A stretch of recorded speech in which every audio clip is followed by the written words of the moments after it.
Jaron Boots Ennis unlikely to fight Virgil Ortiz Jr. in 2026 as his real plans might be revealed. Smash the like button, subscribe to the channel, share the video.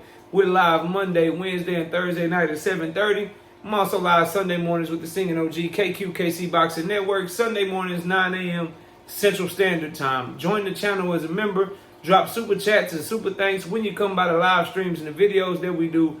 And hit me up if you want to debate. knockoutboxing86@yahoo.com is the email address. Now, Jaron Boots Ennis is likely to possibly be facing Abbas Abreu for the WBA title in the early part of 2026. Then they may be looking at Bakram Murtazaliev versus Josh Kelly winner.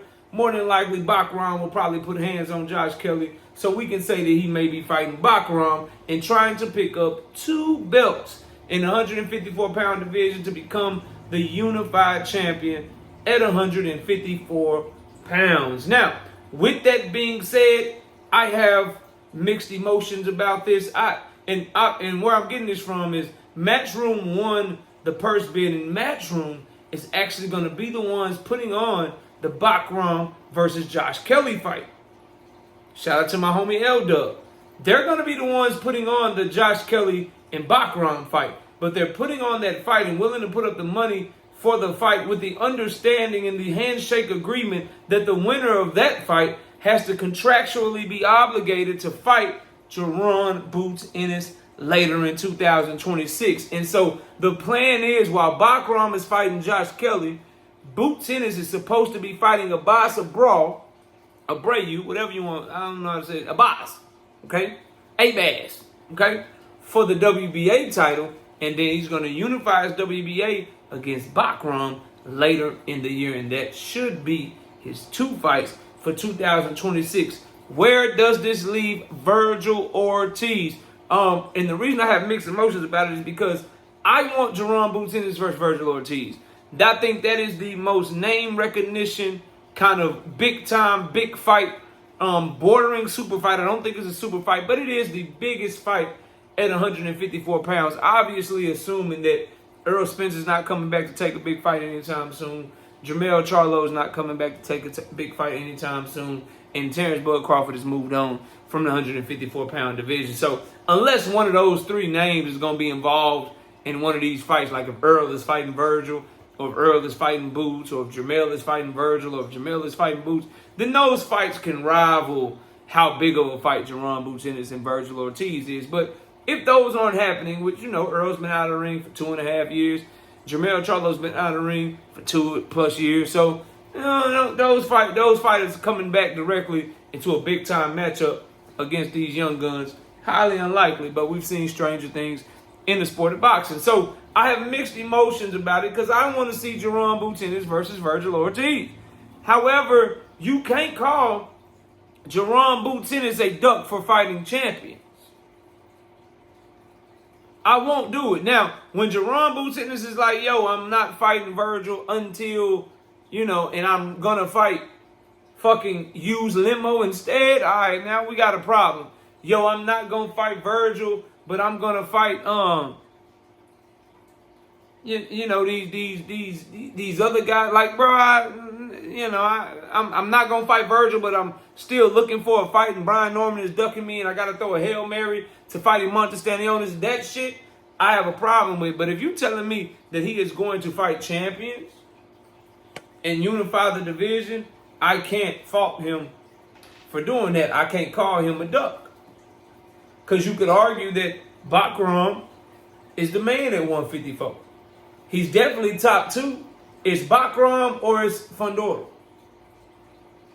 So what I would like to see is my guy Virgil, if he's able to get through Erickson Lubin, you go get you a belt. Make you and Boots fight even bigger. Make you and Jaron Boots fight even bigger. You're the WBC interim champion. See what's up with Sebastian. Make Sebastian drop his belt or fight you. See what's up with the WBO champion Xander Zayas. Like, get yourself a champion, some championship hard work. Become champion for the first time in your career, because you didn't become champion at 140 or 147. So I gotta say, bro, if this is the route that Boots Ennis' team is taking, if this is what Eddie Hearn has done to secure Boots Ennis becoming somebody that the boxing world at 154 pounds has to go through, I'm not mad at it. Because what this does is that if you become IBF champion, if you become WBA champion, then now can't nobody deny you. Everybody got to come see you eventually. Also, by getting the WBA first before the IBF, that eliminates any rehydration clause. Because the IBF has a 10-pound rehydration clause attached to it if you only fight for that belt. But if you have another belt first, then you go to get the IBF, then it's a unified fight and you don't have to worry about that. And let's make no mistake about it. Jaron Boots Ennis ain't no little bitty 154 pounder. This dude damn near 6 feet tall with a 74-inch arm reach. At minimum, he walking around 165, 170, maybe even close to 175.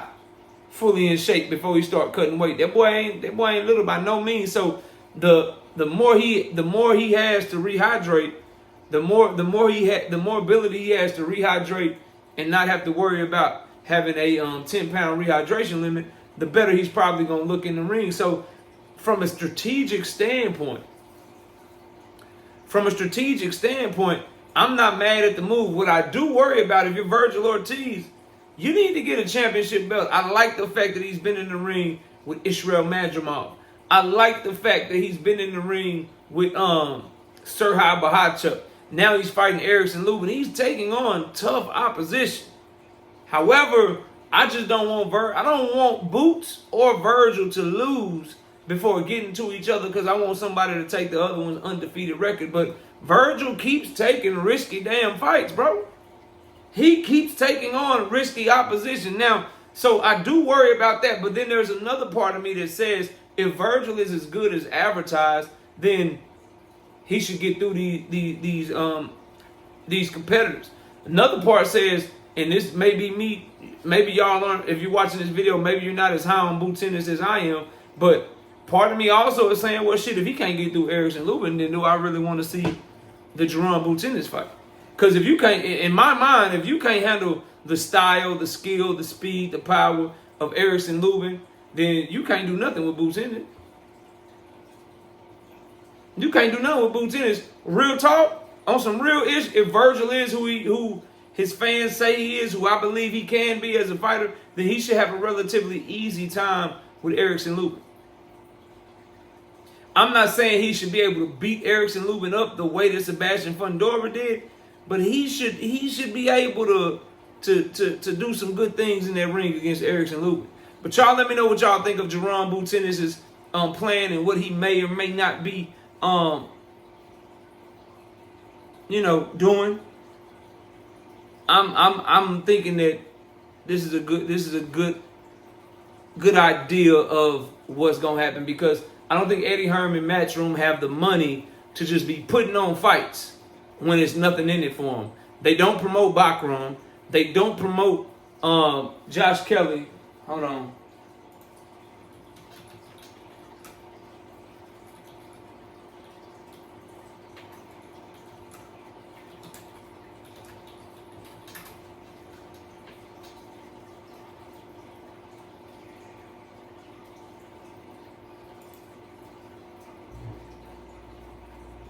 And that fight's supposed to be in January. And yes, it's promoted by. So I wanted to make sure I had the information correctly. And again, shout out to L-Dub. But I'm following the money here, right? With my thought process. There's nothing in it for Matchroom to promote Josh Kelly versus Bakram Murtazaliev. Neither one of them are Matchroom fighters. Neither one of them are big names, big draws. There's no money in it for them unless it's an investment to get something for one of their fighters. Who's their fighter at 154 pounds? Jaron Boots Ennis. So that fight's supposed to take place in January. And as I told y'all, after Boots Ennis did what he did to use Limo, there is no reason that Jaron Boots Ennis versus Abbas Abrayayu can't happen in February. Shit, it could happen in January, to be honest, but Jaron Boots Ennis needs to be back in the ring March at the latest. Get him in the ring February, March at the latest. Get him that WBA strap. The Bakram Josh Kelly fight happens before that, and then the two winners fight each other. It makes all the sense in the world. And maybe Jaron Ennis can still fight Virgil Ortiz in 2026 towards the end of the year. But I really think that's a summertime fight. I really think that's a fight that should be, Vegas type summertime vibes, May, June, July type-ish. But it's really looking like, based on the money and following the business of boxing, that it's more likely you about to get Jaron Ennis fight the two lesser-known champions at 154 pounds, leaving, if he's able to be successful, he becomes unified. And then you have Fundora as one champion and Xander Zayas as another. So let's see if Virgil Ortiz can get one of those two fights to make a big fight with him and Jaron Ennis, a unification fight. Y'all let me know what y'all think of what's going down in the 154-pound division. Jaron Ennis' plans revealed as he's set to take on a boxer Brawl probably because he's a WBA interim championship holder. He don't have that belt for no reason. He's going to automatically be the mandatory for a boss. And then his promoter, Eddie Hearn, is putting on the Baccarat fight versus Josh Kelly with the expectation that the winner got to see Jaron Ennis. Y'all let me know what y'all think. Comment below. Smash that like. Appreciate y'all watching. We'll catch y'all on the next one. Peace!